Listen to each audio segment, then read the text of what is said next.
verse on the Jester for Jesus website for today is from Romans chapter 8 and verse 26, and it's just a part of that verse. And this is Paul writing to the church in Rome, and he says this, is the Spirit helps us in our weakness. Thinking about those words that Paul wrote reminded me of the words of Jesus in the Garden of Gethsemane, just before he was arrested, just before he was put on trial, before his crucifixion. He'd gone away to pray, if you remember the story. He'd had the Last Supper. He told them one that was going to betray him. Peter was going to let him down, not once, but not twice, but 3 times. And he left the disciples and he went a short distance away to pray. And they came back and they were sleeping.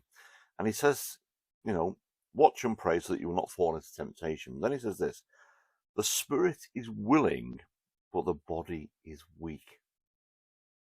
And it's in our weaknesses that the Spirit takes over. God's Spirit within us takes over. How on earth could Jesus have hung on that cross and not felt any anger? He would have felt pain, but his spirit, his body was weak.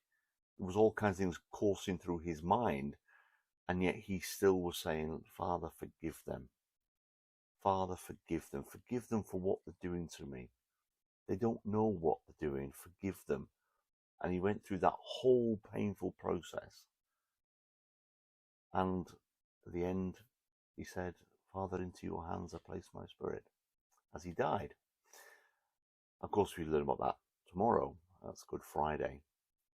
But today, whatever you're facing, you may have just finished work or whatever, and you're starting the Easter break with your family.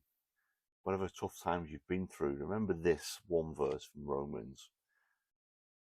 The Spirit helps us in our weakness. And take comfort from that today, and have a good day.